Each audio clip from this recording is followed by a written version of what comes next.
नमस्कार दोस्तों, स्वागत है आपका इन्फिनिटी नॉलेज में। तो दोस्तों, चाइना, जैसा कि आप सभी को पता होगा, दुनिया का एकमात्र ऐसा देश है चाइना जो कि आज तक किसी का भी सगा नहीं हुआ है। जो भी देश चाइना से दोस्ती करने के बारे में सोचता है, चाइना उसी के पीठ के पीछे उसी की जमीनों को कब्जाने की कोशिश करता है। देखा जाए तो फिलहाल के टाइम में चाइना की दोस्ती सबसे ज्यादा पक्की जो किसी देश के साथ है वो है रशिया। लेकिन अब से 2 दिन पहले ही चाइना ने अपनी रूस को भी गद्दारी का एक नमूना दे दिया है। चाइना ने रूस में अपने पोर्ट डोर घुसाए थे, जिस वजह से चाइना रूस की टेक्नोलॉजी को चुराने की कोशिश कर रहा था। इसी के चलते हुए न्यूज निकलकर सामने आई है कि अब से करीब 5-6 दिन पहले से ही चाइना भारत की पूरी तरीके से मदद कर रहा था, चाहे वो पीपीई किट को लेकर हो या मास्क, सैनिटाइजर इत्यादि चीजों को लेकर हो। तो चाइना भारत की पूरी तरीके से मदद कर रहा था। अब सोचने वाली बात यह थी कि चाइना किसी की ऐसे मदद तो करता नहीं है, तो वो भारत की ऐसे ही मदद क्यों कर रहा था।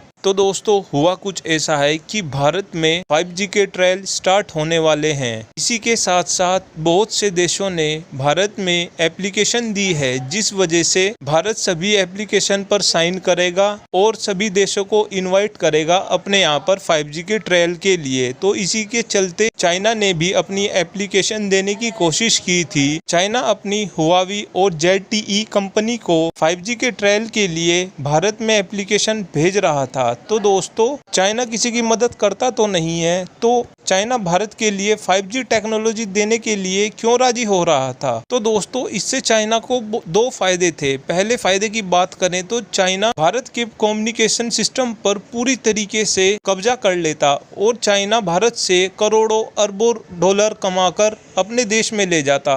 और चाइना का जो दूसरा फायदा होने वाला था वो यह था कि चाइना पूरी तरीके से भारत की मिलिट्री कम्युनिकेशन को भी इजीली एक्सेस कर पाता। तो इसी के चलते न्यूज निकलकर सामने आई है कि भारत ने दोनों की दोनों कंपनी को बाहर का रास्ता दिखा दिया है। और जो ये दोनों की दोनों चाइना की कंपनी है, ये पीपल लिबरेशन आर्मी के अंडर में काम करती है। लेकिन अगर एक तरीके से देखा जाए तो भारत तो इस डील के लिए हाँ भी कर देता, लेकिन भारत अगर ऐसा करता तो भारत की जनता पहले से ही चाइना को लेकर भड़की हुई है। अगर भारत इस एप्लीकेशन को अप्रूवल भी दे देता तो भारत की जनता पूरी तरीके से गवर्नमेंट के खिलाफ हो जाती, जिस वजह से विरोध प्रदर्शन भी हो सकते थे। इसी के चलते भारत की साइड से ये चाइना को एक करारा तमाचा दिया गया है। Thanks for watching this video. Have a good day.